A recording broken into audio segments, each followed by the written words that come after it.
印媒爆出，中国正在研制一款新概念的隐身轰炸机，连美国都没有，究竟是什么？这款新概念隐身轰炸机真的会存在吗？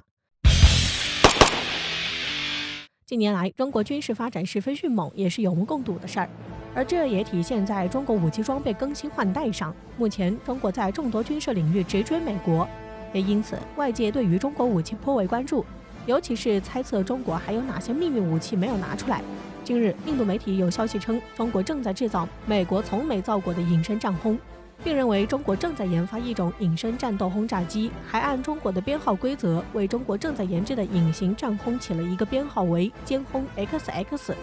另外，印度媒体认为，中国正在研制的歼轰 XX 隐形轰炸机，其概念最早在2013年时意外的泄露，认为其与洛克希德马丁公司向美国空军推销的 FB-22 战斗轰炸机概念相似。当年，美国在研发 F-22 战斗机时，曾提出过一个 FB-22 项目，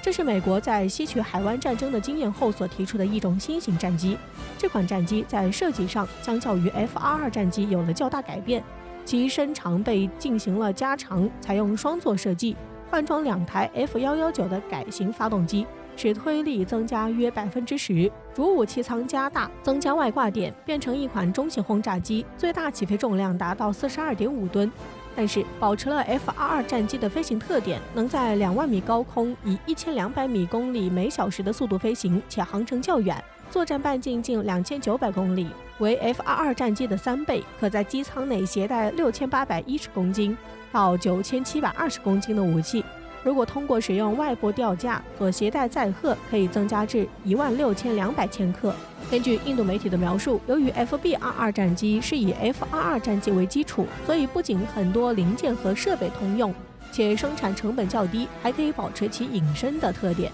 可惜在设计方案公布之时，由于 F-22 战斗机被大大削减了产量， FB-22 战机的研制计划也被大打折扣，这也使得 FB-22 战机的研制计划没有获得军方认可。因此，从这里来看， FB-22 战机属于一款美军不要的战轰，一直没有被正式立项。待 F-22 决定停产，整个项目也就失去了动力，项目完全停止，因此就成为了美国从没有造过的东西。隐身战轰的概念也在美国终结。从这里我们也可以看出，这样的一款隐形战轰完全是不切实际，而且也没有研制的必要，因为其存在的难度较大，而且会耗费大量的人力物力，且其的实际使用效果也是不得而知。因此，中国是完全没必要去研制这样的一款战轰，这可能完全就是印度自己的大力想象，想要借此来混淆视听，以此来达到渲染中国威胁论的效果，并且将中国的这款战轰与美国进行比较，这多少会使人产生很多的联想。为何印度要这样去做呢？这将对中国带来怎样的影响？这可能是有一点的小心思，想要借此宣传中国威胁论，以此来想要抹黑中国，让中国陷入感情的漩涡。这对于印度来说还真的是有点异想天开。对于印度这样的行为，肯定是为了要给美国看，而美国人在听到这样的，又会有何感想呢？近些年，美国一直处于世界发展的前列，美国在隐形战轰的发展上也是取得了较快的发展。美国在吸取了此前在 B-2 轰炸机上的失败后，就选择研制 B-21 轰炸机，因为美国作为第一个研制成功隐形轰炸机的国家，成功研制出 B-2 隐形轰炸机，使其成为全球现役最先进的一款隐形轰炸机，而且具有非常强大的隐形突防能力，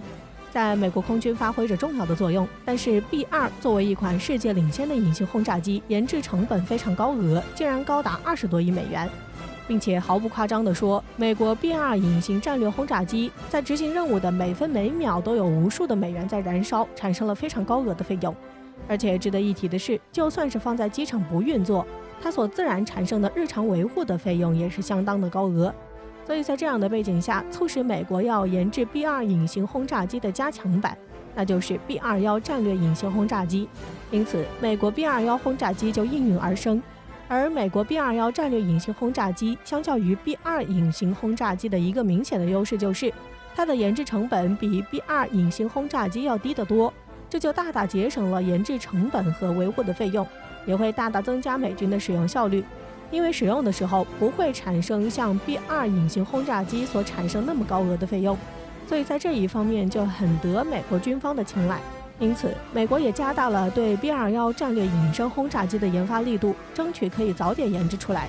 由于受到资金的影响，美国就找借口说 B-21的研究价格太高，而需要为其配备无人机，而这也许是美国采用的缓兵之计，其实际上又是在资金上遇到了困难，从而才会使得美国 B-21的研制时间一拖再拖，而没有确定时间。但是近日有消息称，美国已经开始研制第6架 B-21战机，且美国空军计划准备大大扩张 B-21型战略轰炸机的建造规模，从原本的100架暴增1倍，装备数量扩展到225架之多。此外，美国阿马格斯特少将表示，B-21战机今年可能会进行公开，我不能随便给出可能的日期，但它将很快进行首飞。总之，从目前公开的信息来看， B-21隐形轰炸机的研发工作似乎稳步进行当中。对此，中国确实要感到压力。不过，中国的隐身战机也仍然在加紧研制中，但是并不是印度所说的歼轰 XX， 而是中国的轰20。轰20战机作为中国自主研发的第1架战略型轰炸机，采取飞翼设计，航程将达到12000公里，而且可以搭载45吨弹药，并且轰20的12000公里的航程将会使轰20的打击范围可以覆盖美国的夏威夷。更为惊人的是，如果轰20隐形轰炸机的飞行路线飞越北极，那么美国的50个州就都在它的覆盖距离范围内，那将是可以发挥巨大的战斗威力，直接摧毁美国本土。因此，正是有了轰20这种机型的存在，所以可以大大延伸中国空军的火力投射范围，因为它体型够大，能够携带多枚远程巡航导弹，对敌军的重要目标发起防区外打击，而它也能够作为主要的空机和力量平台，对敌人大后方的交通枢纽、政治经济中心发动核打击，从而与陆基洲际导弹以及战略核潜艇共同对敌人构成3位一体核威慑。更为重要的是，轰20的作战形式可以多变并多样，能够适应各种作战形式的要求。它既可以和飞机群一同作战，又可以和航母搭配作战，所以它可以称为是万金油。这就是因为它的适配能力较高，能够在不同的作战中发挥最大的优势，才可以取得最好的胜利。因此，正是由于轰20所具备的超高性能，中国目前暂时也不需要去建造额外所谓的歼轰 XX 战机，只能说这只是印度自己的遐想罢了。这也可能是印度为了混淆视听，想要借此来威胁，想要借此来渲染中国威胁论，从而使美国对中国的行动感到谨慎，并且更加针对中国的发展。不得不说，印度的吹嘘能力可以说是超强的，但是这样的吹嘘，明眼人一下就可以看出来，最后的结果只能是印度自己的自讨没趣，也无需中国去做怎样的回应，中国只需要专注于自己的发展就可以。